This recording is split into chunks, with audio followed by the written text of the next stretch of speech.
wonderful to be here with all of you and to participate in the launch of the Falcon economy. And I wanted to share with you a couple of new ideas that I think will rock this space and have never been presented publicly before. And one of them, let's see, I've got some slides here, is related to payments, which is far and away bigger than, crypto. There's an awful lot of money made every year in payments. And what I'll be talking about is what I consider to be far and away the world's best money. This is a new form of money that I've created and in partnership with the Swiss National Bank, and it's being tested out in partnership with the Bank for International Settlements, and that was only announced last week on Thursday, and you can read the technical paper that's co-authored between myself and Thomas Moser, who's a member of the board of the Swiss National Bank. It's online now, also on Chaum.com, and it's been in the media. So it has three fundamental advantages compared to any other payment system. And one of those, the first one, is from the original eCash, the blind signatures. You know that in 1995, my former company, DigiCash, issued eCash with Deutsche Bank in Deutschmarks at that time. And we did that through the blind signature technology, which I had proposed in 1982. This was the first electronic money ever. And blind signatures are very protective of individuals, because when you obtain money through a blind signature process from a bank, say, you yourself make up the serial number of the money, and you hide it in a cryptographic envelope that only you know the key to. You give it to the bank, they digital sign it to validate it, and they return it to you, and through the power of homomorphic encryption, you're able to remove the envelope while leaving the serial number in place. So now you have valid money with a serial number that no one else knows. So no one can take that money from you, because they don't know which money you have. And when you spend it, no one can see that it was you spending it. But you always have the ability to prove or show who it was that received the money from you, which is really nice for the owner of the money. So those are the properties from the original blind signatures in the original eCash. Those are preserved in eCash 2.0.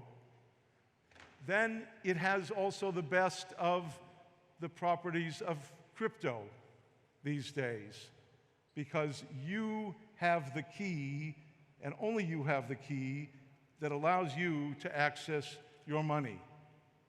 And this was also true back in the original eCash, but this eCash 2.0 is also blockchain compatible, and we'll see that that means it can work with Liquifinity. And Liquifinity is a truly disruptive technology, which I will reveal here for the first time publicly in a few minutes. And another advantage that eCash 2 has over other payment systems is that, like blockchains, the total amount of money issued is transparently visible. That's something that gives a lot of confidence in cryptocurrencies, and so we pleased that that property is retained. Now, the third nice thing about eCash 2.0 is that it has some properties that no other payment system has ever had. In fact, the inalienable privacy is a whole new concept that was launched with eCash 2.0, and basically, we'll see in a minute, but it allows the individual to prevent their money from being stolen or used without their permission. It keeps your privacy inalienable from you. Your privacy cannot be taken away from you under any circumstance. That's a powerful protection that's new. It's a new kind of identification technology. And the other thing, which is of course very important to central banks, is the quantum resistance. If you're building electronic money for the future, you want it to be quantum resistant against counterfeiting, and of course people want their money to be quantum resistant against theft. And eCash 2.0 has that in the strongest possible way. So you hear quantum resistant, some people say you don't need it yet, some people say, you know, they have it, but there's really two kinds. There's the real strong kind that governments use, and there's the kind that governments tell you to use. We have here the kind that they use, the absolute strongest possible type of cryptography. So this is what you want to build a new kind of money on. So very briefly, I'm not going to explain it in detail. Sorry for the formulas, but if you're familiar with the original eCash, you'll find these illustrations in the article linked to on the BIS site. This is the blind signature process in numbers. This is the inalienable privacy protocol. And if you have a minute to look at this, you'll see that what's happening is that the person is proving to the bank that the person really does know their secret passphrase. They really have committed it to memory. This process proves that to the bank. So no third party could actually be behind the scenes knowing your key and forcing you or tricking you into participating. Here is an actual proof that you as a physical person know this secret. And that's what makes the privacy and the traceability of the money inalienable from you, because no one can take that knowledge away from you, and here you've proven that you have it. One of the features that's wanted in retail CBDC, now don't forget, eCash 2.0 is a superior wholesale CBDC as well as retail. But in retail, central banks often want the commercial banks to be the intermediary and deal with the public, and so you get these kind of what's sometimes referred to as indirect, and these illustrations show that. If you're in the business, you'll appreciate this. And let me just show you one last picture. I'm sorry for the formulas, and it's a little bit fancy looking, but basically, I don't think, this laser pointer, it sort of works. You see, essentially, the quantum resistant comes from the fact that hash images are posted to a blockchain when you make the withdrawal, and then when you make the payment, they're kind of crossed off the list. And but that posting goes through a mixed network. So XX Network, which I founded, which is live, globally, it's a superior blockchain because it has can demonstrate 3,500 transactions a second running on small computers. It has built in this high-speed, low-latency mixing, and the posting of those hash images, as we call them, on the blockchain is what maintains the transparency of the total amount issued and provides the quantum resistance, but because it goes through the mixed network, the privacy is maintained. that's cryptographer speak, but you can read the article. It's written in part by the director of the National Bank. You'll see it's pretty intelligible. Let me just turn now to Liquifinity. This is something that's not been disclosed until this conference here. And, as people tell me, it's a big deal. Because not only can it be used for payments, which is clearly a big deal, but it can also be used for other kinds of trading, any kind of exchange. So if Liquifinity had been available, this FTX could not have happened, right? It allows trading and exchange of currencies without custody or settlement risk. This is huge. This is a profound change in financial services. And it's real, and I'm going to show you a little bit about how it works. It's compatible with eCash 2.0. So just real quick, here's an example. Suppose that Bobby has a Bitcoin and Elliot has some ETH, and they want to do an atomic swap.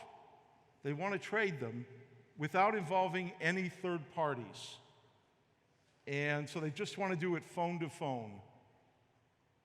And those blockchains don't want them to do it. There's no cooperation, there's no smart contracts, there's no third parties, just Bobby and Elliot.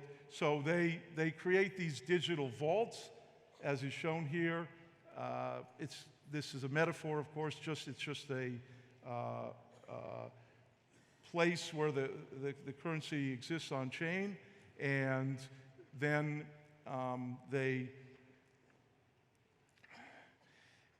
basically create a bunch of keys that would allow a majority of a set of parties to refund the money out of the vaults in case the counterparty does not proceed and consummate the transaction. This is just a special backup thing that can only be done to unlock the money back to the party that placed it in the vault. The other thing that's done is a set of keys are created, and hidden in them, neither party knows where, as a result of the cryptographic protocol, are two matching keys. All the other keys in the set don't match. Only two match. But they don't know which two.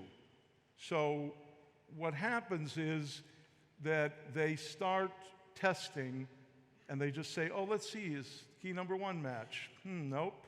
Key number 2, nope. Key number 3, nope.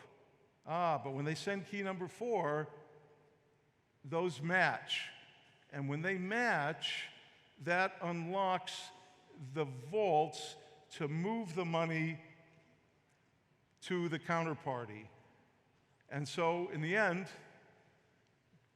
Bobby gets the ETH, and Elliot gets the Bitcoin. So that's an atomic swap. So this is a way to do financial transactions, where there's no